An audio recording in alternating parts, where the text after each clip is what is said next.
बातों को ध्यान रखना है। यशायाह नबी की किताब 33 का 15 से लेकर 16 वचन तक पढ़कर देखिएगा। अगर परमेश्वर आपको ऊंचे स्थान में लेके जाना है तो आपको क्या करना चाहिए? If God want to lift you up, if Jesus Christ want to lift you up, what should you do?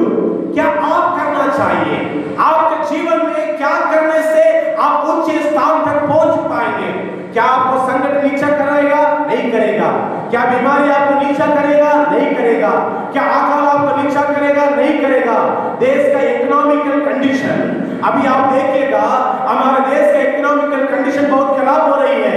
Government एम्प्लॉइयों का सैलरी उसको नहीं दिया जा रहा है।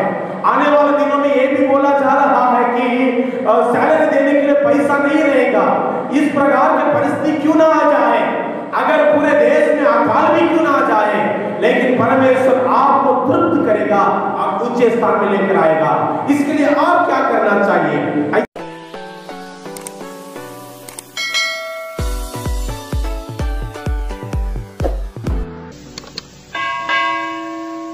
यशायाह नबी की किताब 33 का 15 से लेकर आगे का वचन पढ़िएगा। जो धर्म से चलता और सीधी बातें बोलता, इधर 6 बात लिखा है। जो धर्म से चलता, हर एक ऊंचाई के लिए शुरुआत यह है, धर्म से चले, सीधी बात बोलता। पहले बात ध्यान से रखिएगा, धर्म से चले, अधर्म से ना चले। धर्म और अधर्म का फर्क जो मेरे आवाज को सुन रहे हैं आपको अच्छी तरह से मालूम होगा। धर्म यह है जो परमेश्वर को प्रसन्न करने वाला था। बाइबल बताती है यीशु मसीह धार्मिकता का काम किया था, और बाइबल बताती है सारे भक्त लोग अपने जीवन में धार्मिकता के काम किया है। और आज परमेश्वर आपको भी धार्मिकता के काम करने के लिए बुलाया है। अधर्म का काम यह है कि जो बुरा जानकर भी उस चीज को अनजाने में जैसे कर रहे हैं वैसे करना। आपको मालूम है इस समय में चोरी करना पाप है, आपको मालूम है हत्या करना पाप है, आपको मालूम है इस संसार में व्यभिचार करना पाप है। दुनिया के नियम कानून भी ये बताती, उससे बढ़कर पवित्र शास्त्र आपको बताती है। एक व्यक्ति उसको जानते भी वो काम को कर रहा है, वो अधर्म का काम कर रहा है, लेकिन जब उसको पूरा ही मालूम है उससे जो परे रहता है वो धर्म का काम करता है। परमेश्वर आपको धर्म का काम करने के लिए बुलाया है। आज आपके जीवन में धर्म का काम करने के लिए आप तत्पर है। अगर आप तत्पर है तो प्रभु जरूर आपको ऊंचे स्थान में लेके जाएगा। अय्यूब के बारे में गवाही यह है कि वो धर्म का कार्य किया था। अय्यूब के बारे में गवाही यह है कि वो धर्मी पुरुष था।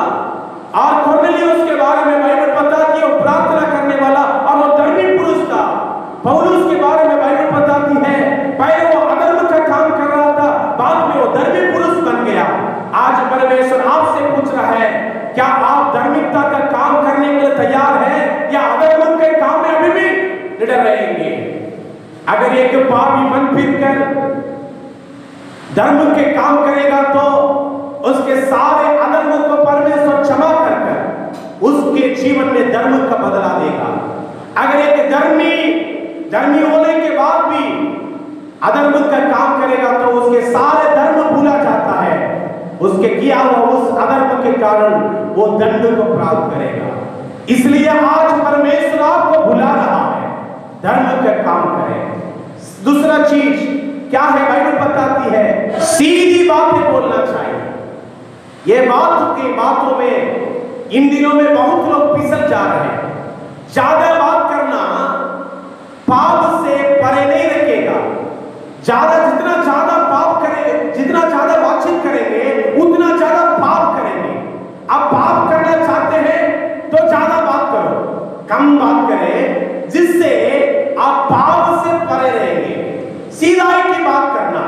कई लोग घुमा फिर कर बात करते हैं। कई लोगों को सबको धोखा देना है, परमेश्वर के दास को धोखा देना है, पवित्र आत्मा को धोखा देना है और किसके बाद परमेश्वर को धोखा देना है। नया नियम में अननिया और सफीरा के बारे में आप जानते होंगे। अननिया और सफीरा कौन है? अननिया सफीरा अपने प्रॉपर्टी को अपने प्रॉपर्टी को बेचकर उसके बेट को प्रभु के सम्मुख में लेकर आने की मन्नत माने थे। उन्होंने मन्नत माने थे, हम कलीसिया में लेके जाकर जितने भी प्रॉपर्टी जो बिकेगी उसके पूरे मूल को लेकर आकर प्रभु की उपस्थिति में रखेंगे।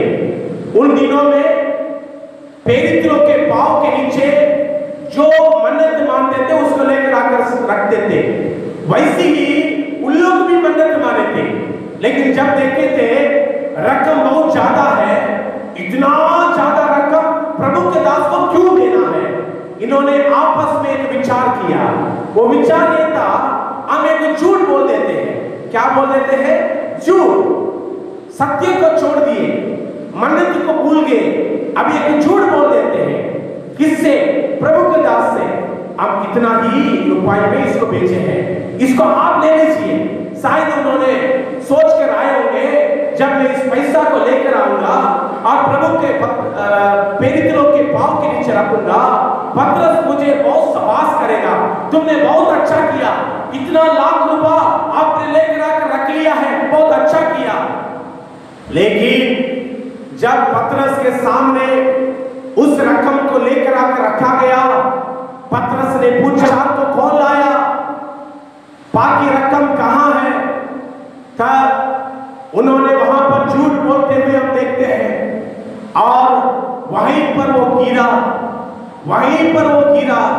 और वहीं मर गया।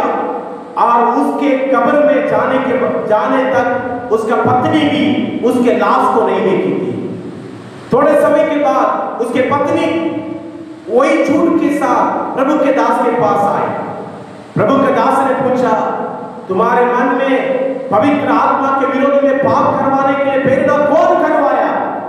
वही शैतान करवाया। आज बहुत लोग बात करते ऊंचे स्थान से नीचे तरफ जा रहे हैं। आपके बात सत्य के लिए रहे, आपके बात प्रभु के नाम की महिमा के लिए रहे, आपके बात प्रभु के नाम के ऊंचाई के लिए रहे। कभी भी प्रभु के दासों के सामने झूठ मत बोलिए। बड़े गलतियां कर अब झूठ मत बोलिए। झूठ बोलने से आप सोच रहे हैं प्रभु के दासों को कहां मालूम होगा। प्रभु के दासों को आप छुपा सकते हैं, लेकिन प्रभु को नहीं छुपा सकते हैं। प्रभु बाइबल आमोस की किताब 3:7 में लिखा है कि परमेश्वर हर एक गुप्त बातों को प्रभु के दासों को प्रकट करता है। जो कुछ भी वो करता है सब प्रकट करते हुए करता है। आपके परिवार वाले और आपके घर वाले आप प्रभु के दासों को झूठ बोल सकते हैं, लेकिन प्रभु को झूठ नहीं बोल सकते हैं। इसलिए प्रभु के दास के सामने, पवित्र आत्मा के सामने, परमेश्वर के सामने झूठ नहीं बोलना चाहिए। सत्य की बात बोले, सत्य की बात बोले तो परमेश्वर आपको ऊंचे स्थान में लेके जाएगा। अब उस तीसरी बात क्या है? पढ़िएगा। अंधेर के लाभ से घृणा करो। अंधेर के लाभ से घृणा करो। अंधेर के लाभ क्या है? 100 रुपए के चीजों को 200 रुपए में बेचना, जो चीज का मूल्य नहीं है उससे ज्यादा रकम से उसको बेचना, और दबाव से उस पैसा को निकालना, अंधेर का लाभ कमाने के लिए सोचना, अपने पैसा को ब्याज में देकर ज्यादा ब्याज कमाना, एक रकम जो वसूलना चाहिए उससे ज्यादा वसूलना, झूठ बोलकर, गलत बातें बोलकर लोगों को दबाव देकर पैसा को निकालवाना, ये सब अधर्म की कमाई है। ये सब जो अंधेर का कमाई है। इस अंधेर का कमाई करने वाले बहुत पैसा कमाएंगे। ये पैसा को लेकर कहां जाएंगे? ये पैसा उसको जीवन नहीं देगा। 100 साल के जीवन में परमेश्वर ने उसको परख कर देखा, वो उत्तम नहीं पाया गया। आपके जीवन में जब परमेश्वर जीवन दिया है, आप परख कर देखो। अंधेर का पैसा में धोखा मत करो। अंधेर का पैसा को लेने में आप अपने आप को इच्छा नहीं बढ़ाओ। आप अंधेर का कमाई को, लाभ को छोड़ दो। आप जीने के समय में थोड़ा दिन का जीवन उत्तम और विश्वास की होगी है, अच्छे कमाई, आपके हाथों के कमाई आपके लिए काफी है, आपके परिवार के लिए काफी है, ऐसे आप मन में सोचिए। अंधेर का कमाई नहीं चाहिए। बहुत लोग इस प्रकार का काम करते हैं, जो एक व्यक्ति बीमार पड़ जाता है, वो बीमारों को लेकर कोई भी एक हॉस्पिटल में भर्ती करने से उसको 10,000 रुपया 20,000 रुपया मिलता है। वो 10,000 रुपया और 20,000 रुपया के लिए कोई भी गलत इलाज करने वाले हॉस्पिटल में लेके जाकर भर्ती कर देते हैं। उस हॉस्पिटल में उसको भर्ती करने से 20,000 रुपया इसको मिल जाएगा, लेकिन वो कमाई कौन सा कमाई है? सही कमाई है? नहीं है। जो भी हॉस्पिटल में इन्होंने जाकर पैसा लिया है, अंधेर का कमाई कमाया है। उसके वजह से कितने लोग का जीवन नाश हो गया है। कई लोग अंधेर का कमाई कर मैं बहुत बड़ा उच्च स्थान में घर बनाऊंगा सोच लेते हैं। बाइबल बताती है अंतिम दिनों में लोग चंद्रमा में जाकर घर बनाएंगे, चंद्रमा में घर बनाएंगे। शुरुआत हो चुकी है। शायद 50 साल के पहले के विश्वासी लोग को इस वचन से जब प्रचार किया होगा उनको समझ में नहीं आया होगा, लेकिन आज आपको समझ में आ गया है। चंद्रमा में लेके जाकर घर बनाएंगे, अंधेर का कमाई से वो घर बनाएंगे, लेकिन बाइबल क्या बताती है? मैं चंद्रमा से उनको नीचे गिराऊंगा। अंधेर का कमाई से जितना भी ऊंचाई में आपका घर बनाए, तो भी परमेश्वर जानता है कैसे आपको गिराना। इसलिए अंधेर का कमाई को छोड़ दे। आप प्रभु के दास और दासी होकर अंधेर का कमाई के पीछे लालच मत रखें। अगर परमेश्वर आपको स्वर्ग लेके जाएंगे तो क्या होगा? स्वर्ग में पूरा सोना चांदी से भरा रहता है। सोना चांदी सारे आपके लिए, वहां के रहने वाले लोग के लिए है, लेकिन आपको वहां परमेश्वर लेके जाएगा तो अंधेर का कमाई कमाने वाले लोग को अगर उनका मां का सोना मिल जाए उसमें भी वो चोरी करेगा। अगर स्वर्ग में आपको प्रभु लेके चला जाता है, स्वर्ग में पूरा सड़क सोना है, पूरा जहां सोना सोना है, आप पूरा वहां पर क्या करेगा? उसको निकाल कर आप जीत भरने की कोशिश करेगा। इसलिए जो अंधेर का कमाई कमाने वाले स्वर्ग राज्य में प्रवेश करना नामुमकिन है। इसलिए आज आप जान लीजिए प्रभु आपको ऊंचे स्थान में लेके जा रहा है। आप कितना भी अच्छा प्रार्थना करने वाला हो, अंधेर का कमाई को छोड़ दीजिए। और चारवीं चीज क्या है? घूस नहीं लेना। घूस लेकर कोई भी काम नहीं करना। घूस लेकर आज पूरे भारत करप्शन से भरा हुआ है। करप्शन इतना ज्यादा हो गया है, गरीब गरीब ही रह गया, अमीर अमीर होते जा रहा है। हर एक सरकारी कर्मचारी एक सिग्नेचर करने के लिए 50,000, 10,000, 20,000, एक जमीन को डाइवर्शन करने के लिए 5,000, 10,000 घूस, एक जमीन का नाम दूसरे अपने नाम में बदलने के लिए खरीदा हुआ, पसीना बहाकर खरीदा हुआ उस जमीन को अपने नाम से खरीद लेना है तो घूस देना पड़ता है। यह घूसखोरी ज्यादा ऊंचा नहीं हो पाएगा, वो नीचा किया जाएगा। परमेश्वर घूसखोरियों को नफरत करता है। शायद मसीह लोग भी घूस लेते होंगे। आप अगर घूस लेते हैं तो आप मसीह में नहीं है, मसीह के नाम को बदनाम ना करें। मेरे प्रिय भाइयों बहनों, आपके जीवन में प्रभु आपको ऊंचाई के लिए लेके जा रहा है। कितना भी संकट आए आपको ऊंचे स्थान में लेके जाना चाहता है, पर आप उस घूसखोरी की बातों को छोड़ दें। और पांचवी चीज, लहू बहाने की बातों को मत सुने, खून करवाने की बातों को मत सुने। आज बहुत लोग, मैं अभी न्यूज में देख रहा था, एक साधु को पीट कर मार रहे थे। मार रहे इतना नहीं, भीड़ का भीड़ उनको मार डाल दिया। कोई भी धर्म का क्यों ना हो, अगर वो कोई गलती नहीं किया और गलती भी किया हो तो भीड़ का अधिकार नहीं है कि एक ऐसी इंसान को भीड़ का भीड़ बिना पूछे समझे उसको मार डाल दिया। क्यों? एक व्यक्ति ने एक अफवाह फैला दिया, उस बात को एक व्यक्ति सुना। बाइबल बताती है लहू बहाने के लिए जो बातें बोल रहे उसको सुनना भी नहीं, उसको दूसरा व्यक्ति सुन लिया, तीसरा व्यक्ति सुन लिया, 14 व्यक्ति सुन लिया, सभी लोग सुन लिया। सुनने के बाद क्या हुआ, इतना फैलिया हुआ, वो पूरे स्थान के लोग इकट्ठा होकर लकड़ी से उसको मारकर खत्म कर दिए। मैंने न्यूज में देख रहा था, दिल्ली में एक लड़का को, वो लॉकडाउन में बाहर, घर के बाहर, अपने घर के बाहर, ज्यादा बिजली बंद होने के कारण अपने घर के बाहर आया, उसको मार मार कर हत्या कर दी। कितने हत्या बढ़ रही है, क्या कारण बढ़ रही है? लघु बहाने की बातों को लोग सुन रहा है। आज मैं आपसे कहना चाहता हूं, लघु बहाने वाले कितने भी कोशिश कर ले, ऊंचा ना होगा, नीचा होगा। अगर आप उससे अपने कान को फेर दे तो प्रभु आपको ऊंचा करेगा। ऐसा आप बुराई को ना देखना, बुराई को देखना पसंद भी ना करो, बुराई को देखने के लिए अपने आंखों को मत खोलो।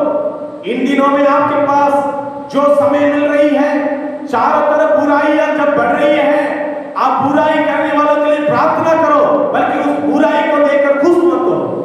एक व्यक्ति बुराई करता है, उसको टीवी में बैठ कर देखने वाले लोग, यूट्यूब में बैठ कर देखने वाले लोग उसके स्टंट को देखते, उसके उसके उसके हर एक गलत कार्यक्रम को देखकर आप आनंद मत होना। जो बुराई करने वालों के साथ बैठकर उसके साथ आनंद मनाता है, वो भी उस बुराई में शामिल है। इसलिए बुराई करने वालों के चीजों को मत देखो, बुराई को मत देखो। 16 वचन क्या बताती है? जो व्यक्ति ये 6 बात ऊपर लिखा हुआ 6 बातों को नहीं करेगा, उसके बारे में बाइबल बताती है, अरारात जैसी पहाड़ के ऊपर उसके स्थान होगा। हालेलुया। क्या लिखा है? ऊंचे स्थान में, पहाड़ में वास करेगा और उसको रोटी मिलेगी, उसको पानी का हड्डी कभी नहीं होगी। यही परमेश्वर की आशीष है। यीशु मसीह इस संसार में आया, कभी अधर्म का काम नहीं किया, धर्म का काम किया। कभी असत्य नहीं बोला, सत्य की बात बोला। कभी अधर्म का कमाई नहीं कमाया, धर्म का कमाई था। कभी घूस नहीं लिया, कभी लघु बहाने का विचार नहीं किया, कभी बुराई को नहीं देखा। इसलिए फिलिपियों के पत्री 2 अध्याय का 12 वचन बताती है, परमेश्वर यीशु मसीह को इसलिए सारे नामों में ऊंचे नाम दिया गया है। आज यीशु मसीह को विश्वास करने वाले प्रिय बेटा और बेटी, भाई और बहन, आपके लिए कुछ सुसंदेश है। वो यीशु मसीह ने कहा, जिस स्थान में मैं बैठता हूं वहां पर मैं तुमको भी लेके जाऊंगा। ऊंचे स्थान आप सभी के लिए है, प्रार्थना करने वाला सभी के लिए है, यीशु मसीह को विश्वास करने वाला सभी के लिए है। ये 6 बात को आप ध्यान रखिए। इस बातों को अगर आप नहीं करेंगे और सच्चाई में चलेंगे तो आपके जीवन में जो यीशु मसीह जिस ऊंचे स्थान में बैठा है उस स्थान में लेके चला जाएगा। कुछ महीना के पहले तक हम अमेरिका सामर्थ्य वाला देश कह रहे थे, कुछ समय के पहले तक हमने कह रहे थे चाइना बहुत सामर्थ्य वाला देश है, लेकिन एक छोटा सा वायरस के सामने कितना उन्होंने हाथ पैर फैलाया देखे थे, कितना डर मंगाया आप देखे थे। पूरे भारत से लेकर अमेरिका तक, भारत से लेकर जापान तक एक भी देश छूटा नहीं, सारे देश एक छोटा सा वायरस के सामने डंग मंगा दिया। इस स्थिति में आप किसी भी व्यक्ति संसार में बड़ा मत सोचिए। इस संसार में सबसे बड़ा है यीशु मसीह, सबसे ऊंचा है यीशु मसीह, सबसे ऊंचाई में रहता है यीशु मसीह। वो आपको ऊंचे स्थान में लेके जाएगा। वो दोबारा आने वाला है, उसकी आगमन नजदीक है, कभी भी यीशु आएगा। वो आने से क्या आप जाने के लिए तैयार हैं क्या? अपने आप को तैयार करो। शायद ये मार्च महीना 22 तारीख के पहले मेरे रहे हुए लोग को मालूम नहीं हुआ। अगर उन लोग ये बोल सकते हैं हमको उद्धार पाने के लिए समय नहीं मिला, शायद उनको क्षमा भी किया जाएगा। आपको और मुझको उद्धार पाने के लिए, सुसंदेश को सुनने के लिए और कोई भी ऐसी अवसर नहीं है कि जहां पर हम बोले कि अगर जहां पर हम बोले कि परमेश्वर हमको मौका नहीं दिया, हमको पर्याप्त मौका दिया है, उसके मौका को व्यर्थ मत गवाइए। जो मौका मिला है उसको अच्छा उपयोग कीजिए। परमेश्वर आपको और आपके परिवार को ऊंचे स्थान में लेके जाएगा। आइए हम प्रार्थना करें। तो प्रभु जी, हम आपको धन्यवाद देते हैं। परमेश्वर, हम आपको धन्यवाद देते हैं। आप पवित्र परमेश्वर हैं, पवित्रता में विराजमान है। जो भी लोग आज प्रार्थना में शामिल हो रहे हैं प्रभु जी, उनके परिवार में कोई भी बीमारी रहे, उस बीमारी से उनको चंगाई देना। आज परमेश्वर इस संदेश को फेसबुक के द्वारा, यूट्यूब के द्वारा लाइव में देखने वाले हर एक व्यक्ति के जीवन में प्रभु जी वो जहां पर भी रहे, यीशु नासरी के नाम से हम प्रार्थना करते हैं, आपका अभिषेक वहां पर उतर कर आए। उनके परिवारों को, उनके घरों को यीशु आप चंगाई कर दीजिए और उनके मन में रहने वाले सारे संदेह को दूर कीजिए प्रभु जी, ताकि उनको आप ऊंचे स्थान में लेके जाकर खड़ा कर दीजिए। क्योंकि आपका वचन सच्चा है, आप सत्य पर विराजमान है प्रभु जी, आप सत्य को पसंद करता है। धन्यवाद, धन्यवाद, धन्यवाद। हमारी प्रार्थना को सुना, सारे आदर महिमा आपको देते हैं, यीशु के पवित्र नाम से आमीन।